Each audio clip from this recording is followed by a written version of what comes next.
All right, Webster Tarpley is our guest. I want you to hurry through your phone calls so I can get into, separate from Webster's solutions and ideas he's got, where he sees them taking us, and politically as a realist, how he sees things unfolding.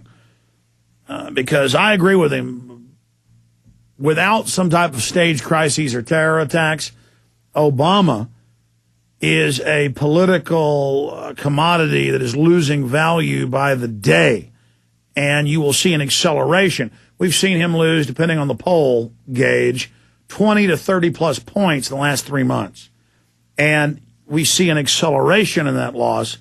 So that's important. That's coming up in a few minutes. Right now, let's talk to Johan in Europe. Thanks for holding, Johan. I would like Webster Tarpley to explain how the state of Israel could influence the country of Cyprus to prevent Congresswoman Cynthia McKinney's second attempt to break the illegal blockade of Gaza. Tonight she's going to be on Mike Rivero, What Really Happened. As even before the boat had docked at the Cyprus port, there was an official waiting there with papers saying that it was unseaworthy, even before he had even taken a look at it. How could this little country have so much influence on Cyprus, which is... Yeah, well, I'm envious of Mike. I know Cynthia McKinney, and her people always say, oh, she'll come on, and then it always falls through, but I'm going to get an interview set up with her, but I appreciate your call. Yeah, Israel ramming her boat. She's trying to bring medical supplies in to Gaza, and then I did see a blurb about now they won't even let her into Cyprus, and it's pretty obvious the United States and Israeli lobby is very, very strong over the police state that is Cyprus. But let's get Webster's comment on that. Well, I certainly condemn the Israeli blockade of Gaza, and I condemn what the Israelis did there. They killed about 1,500 people, and you didn't see the U.S. media screaming about 1,500 people dead, as they have now about a much smaller number, as far as we know, in Iran. And I would also point out that what Obama and Netanyahu are talking about is not really a two-state solution, but it's actually a kind of Bantustan, where there would be a limited sovereignty or maybe autonomy, self-administration, Bantustan for the Palestinians. I think what you've got to have is an independent Palestinian state with real sovereignty. But again, none of that will work without an economic development program for the area. There's got to be a Marshall Plan for the entire Middle East, or nothing else will work. And if that would have been done 60 years ago, all this fighting wouldn't have happened. The people are in starvation level, and you're going to continue to have incredible conflict, which is what the bomb makers, which is what the defense establishment wants. They love a few hot zones they can dump weapon systems into. I mean, this is really just business. And, of course, Obama's Cairo speech had nothing in terms of economics for the Palestinians, and the big, the unemployment in these areas is 50, 60%. It's out of this world. But Webster, doesn't that fit though with the Obama model of he says I'm going to be friendly to the Middle East and Persia, and then they launch the CIA destabilization. Whatever he says, it's the opposite. So he does the emotional salve. So there's not a blowback on the West, and so there's a debate about whether we did this or not. When obviously they did. Go ahead. The idea with Obama is he's trying to appear to do a favor for the Arabs and the Palestinians. He's really not doing anything, with the goal then of using them as dupes, again, kamikaze puppets against China, cut off the oil, Russia, pick a fight with Russia any way you can. So it's not a good deal. It's pure demagogy. It's more of that trickery and dissembling that we've talked about as the hallmark of Obama. Absolutely. Okay, let's go to Anthony in California. Anthony, you're on the air. Hey, Alex, it's an honor to talk to you. I got 7 questions I'd like to ask. First of all, I heard you guys talking about bulldozing cities and towns in California. I live in California. What can I do? The second thing is I live on a naval base where military laws every day. You're not allowed to own a gun. Third of all, how do I make a big impact that's wake up more people, influence the government with no money? Fourth of all, how do I arm myself for under $20 if I can? Fifth of all, front sight training, unfortunately, is far too expensive for me and my father. It's $1,000. My dad doesn't even make that much. What can I do?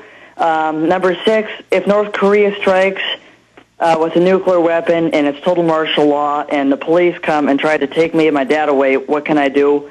And fifth, I want to make a comment there was an episode of a show called Star Trek Enterprise where there was this Terran Empire, a parallel universe version of the Federation of Planets, that basically everything they're doing now, the New World Order, is what they do in that show. It's got an Earth with a logo. Logo is a sword where the handle is above the North Pole and the blade tip is below. All right, let me try to answer that. I mean, that was I didn't even have time to write all those questions. You ask about how to get firearms training. There are a lot of free manuals online. Frontsight.com has some. If you can afford a firearm, I would suggest for training something like a single shot 22. You can get decent ones for like $100. Go out, shooting range. 22 rounds are very inexpensive. Learn how to shoot with that. And then you can buy something else a little more high-powered if you want. But for training, there are a lot of manuals, online training, simple safety stuff, how to use a firearm. I mean, there were just so many questions in there. I mean, let's take the false flag stage terror situation. The controllers, the oligarchs could stage a nuke attack and say that North Korea had done it. They could do anything. That's why the head of ABB, Rumsfeld, gave the reactors to North Korea to begin with. That's why the West helped arm Pakistan. This is all part of destabilization, so they can then play the part of the saviors later. Webster Tarpley.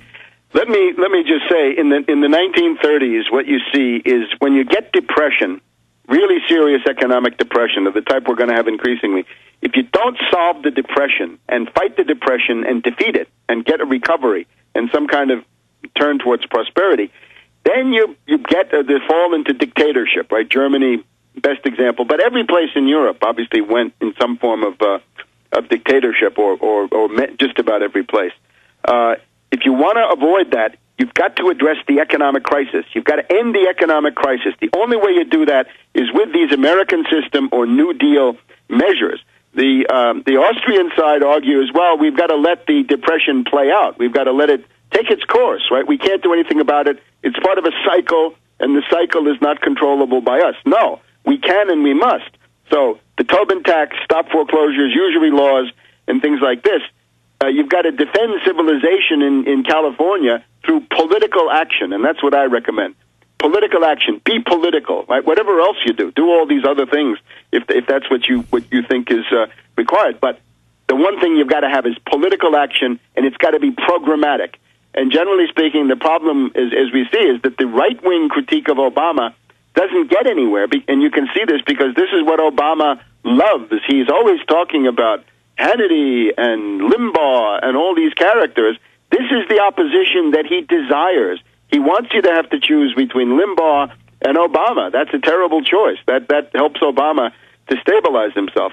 What I think is likely to happen is a left-wing challenge, some kind of a New Deal challenge to Obama coming out of the Democratic Party in the same way that Ted Kennedy, weak vessel though he was, to be sure, Ted Kennedy gave Carter a real serious challenge, which then crippled Carter. I think that is what might happen in the Democratic Party, say, towards the end of next year.